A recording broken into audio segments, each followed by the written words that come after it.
तो चलो यार आज बात करते हैं रामायण के एपिसोड नंबर 206 की। यस फ्रेंड्स, अब जब हनुमान जी औषधियों का पर्वत लेकर वापस श्री राम और लक्ष्मण जी के पास जा रहे थे तो भरत की सेना हनुमान जी को देख लेती है। तो वो ये बात भरत जी को बताते हैं और भरत जी तीर मारकर हनुमान जी को नीचे गिरा देते हैं, क्योंकि उनको लगता है कि ये हमारे लिए कोई खतरा है। लेकिन जब हनुमान जी नीचे पड़े होते हैं तो उनके मुख से सिर्फ राम राम निकल रहा था।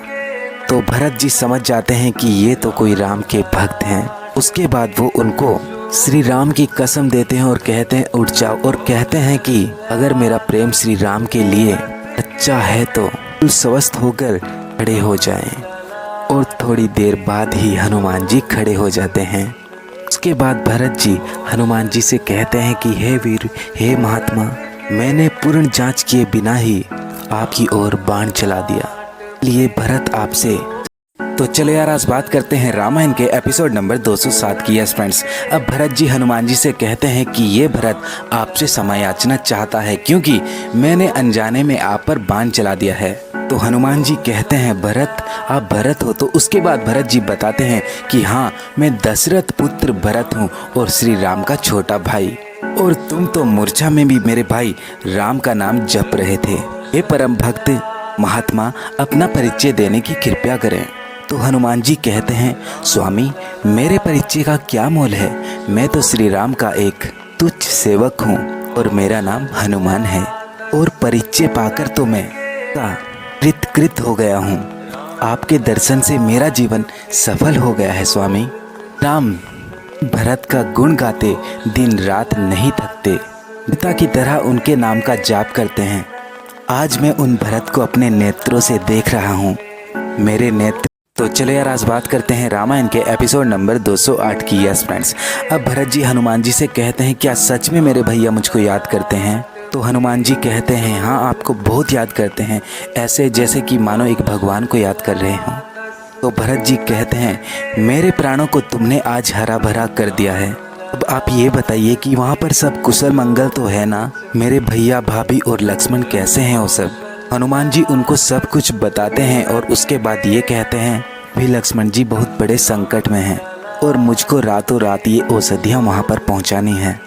तो जब भरत जी भावुक हो जाते हैं तो हनुमान जी कहते हैं महाराज भरत, धीरज रखिए स्वामी, सब सही हो जाएगा, बस आप मुझे जाने की आज्ञा दीजिए।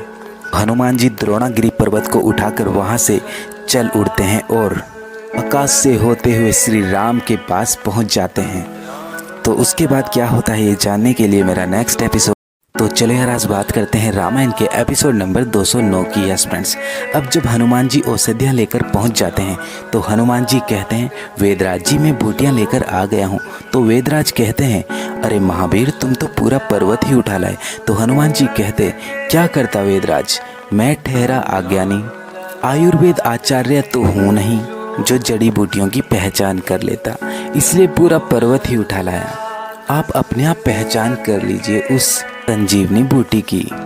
तो अब जैसे ही सुग्रीव जी और वेद जी उस बूटी को लेने जाते हैं तो वेद जी कहते हैं कि इन बूटियों से इनको ग्रहण करने की आज्ञा लेनी चाहिए। तो उसके बाद वेद जी कहते हैं हे दिव्य औषधि, हे प्राण माता, मैं सुषेण वेद, एक परमवीर, एक सूर्यवंशी राजकुमार के जीवन की भिक्षा तुमसे मांगता हूँ। हे मंगल करनी, अपने प्राणों को प्रकट कर। तो चलो यार आज बात करते हैं रामायण के एपिसोड नंबर 210 की। यस फ्रेंड्स, और वेद जी कहते हैं अपने दिव्य प्रभाव से योग्य शास्त्र से आयुर्वेदिक सिद्धांत को सती सिद्ध करो। माता, एक धर्मरत मानव के कल्याण के लिए आपकी पत्तियों की आवश्यकता है। अपनी पत्तियों से मेरे रोगी को आशीर्वाद प्रदान करें। उसके बाद वो पत्तियां वेद जी के हाथ में आ जाती हैं। वेद जी उन पत्तियों को कूटकर उसका रस बनाते हैं और उस रस को लक्ष्मण जी को पिलाते हैं, इससे कि लक्ष्मण जी बिल्कुल ठीक हो जाते हैं। यही लक्ष्मण जी एकदम खड़े होते हैं तो वो कहते हैं कि कहाँ है मेघनाथ, और मेरा धनुष बाण कहाँ है, और भैया आप यहाँ कैसे और मैं यहाँ कैसे? श्री राम जी कहते हैं भैया ये रहा तेरा धनुष, तू युद्ध भूमि में नहीं है, धीरज रखो, एक बहुत बड़ा संकट आया था, उसका निवारण किया है कटमोचन हनुमान जी ने। के बिल्कुल ठीक होने से हनुमान जी और श्री राम जी मतलब सभी लोग बहुत ज़्यादा प्रसन्न